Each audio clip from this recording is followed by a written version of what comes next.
used to be an actor. Now I'm a father. There's my delighted wife, Elizabeth. Yeah.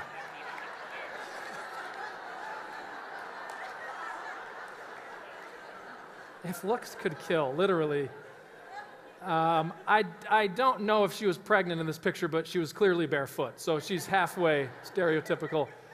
Here she is now, her eyes are dancing. We have 5 boys, no daughters. Yeah, and apparently that's my fault. I don't know how.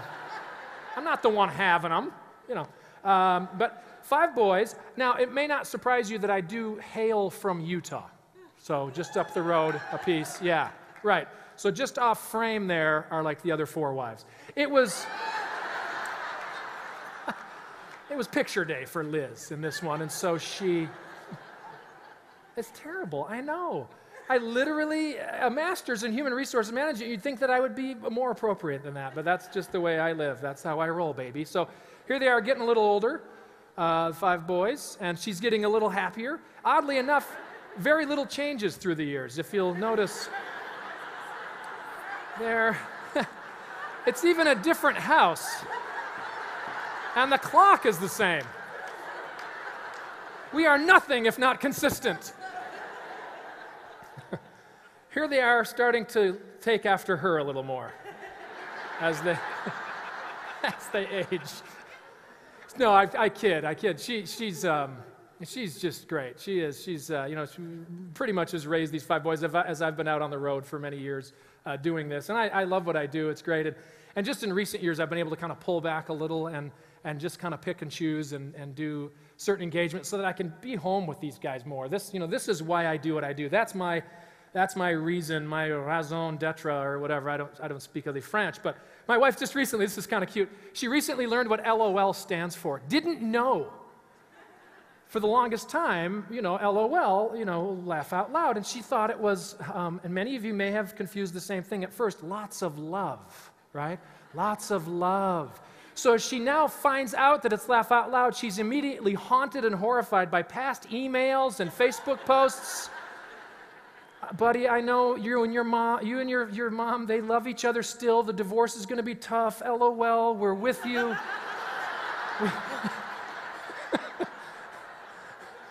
Our prayers are with your father, LOL. We hope the surgery goes well. She's just cute that way. It's a lot of fun. All right, so let's talk about levity for a minute. Now that we've experienced it a little bit, sometimes, latitude is about letting people have a little bit of your time, too. You're busy, but if you're in a leadership position, ideally your role is to lead others so that they're busy, and then you focus on vision and everything else. This is a little commercial I did a few years ago for a church organization. Some of you will have seen this, but I think this helps to describe kind of, the whole idea. Hey man, lighten up, give people a little of your time. Not today, pal. Dad's got a big presentation to do Monday. Maybe Daddy can play next week, okay? Daddy doesn't work. Daddy doesn't get paid. People like Daddy's work so much, they pay him for it. Occasionally. What now? What's this? Can I buy some of your time? No, you can't. That's too bad. Well,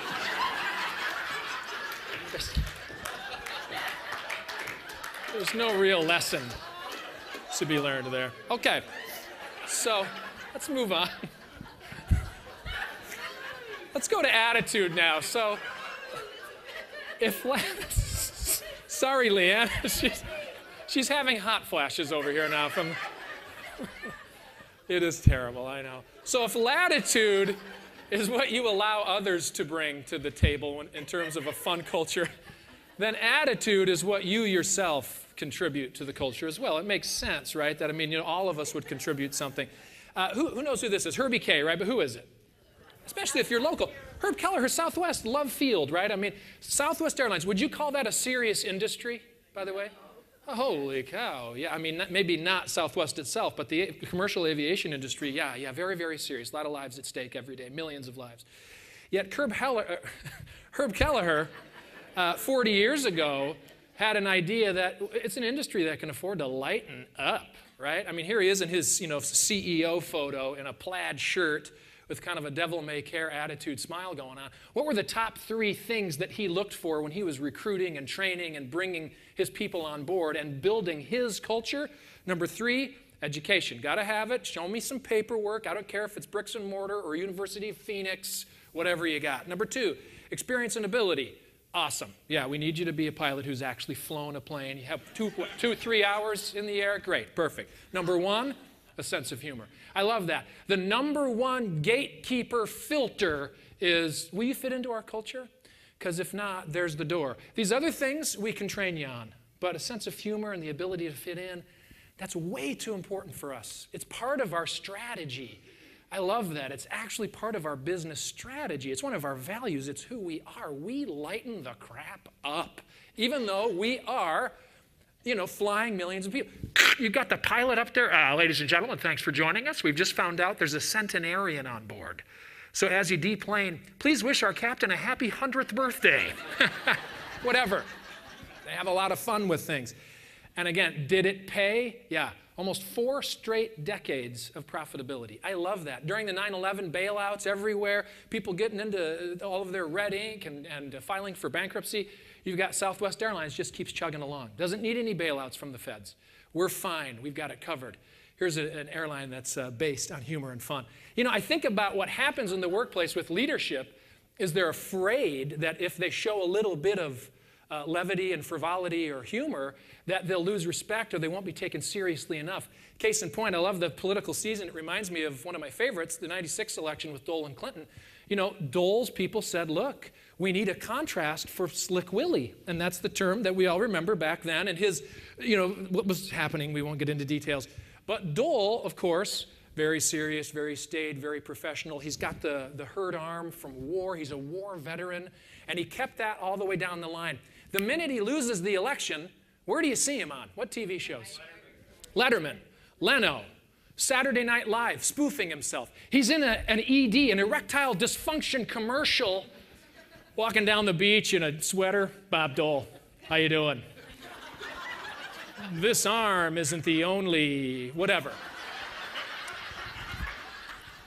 I mean, you fill in the, I don't go there. But I mean, where was that humor during the campaign?